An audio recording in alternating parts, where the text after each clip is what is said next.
મેંદરડા તાલુકાના ગોધમપુર ખાતે આવેલ સુપ્રસિદ્ધ શ્રી રાજરાજેશ્વરી ગાતાળ માતાજીના મંદિરે ગઈકાલે તારીખ 27 માર્ચ 2026 શુક્રવારના રોજ અત્યંત હર્ષોલ્લાસ સાથે દિવ્ય ધ્વજારોહણ કાર્યક્રમ સંપન્ન થયો હતો.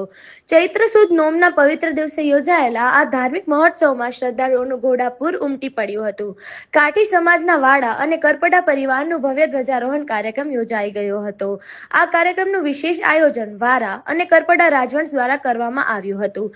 માતાજીના શિખર પર ધ્વજ ચડાવવાના આ પ્રસંગે બંને પરિવારના સભ્યો અને રાજવંશના લોકો મોટી સંખ્યામાં જોડાયા હતા.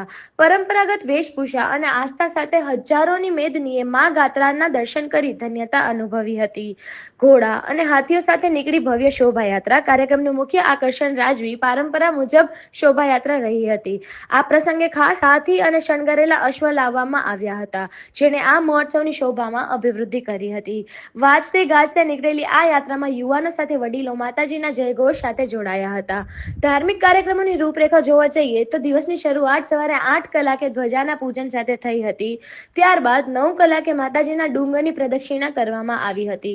ઠીક 11 કલાકે પવિત્ર મુહૂર્તમાં મંદિરના શિખર પર નૂતન ધ્વજારોહણ કરવામાં આવ્યું હતું. અંતમાં બપોરે 12:30 કલાકે તમામ ભક્તોએ મહાપ્રસાદનો લાભ લીધો હતો.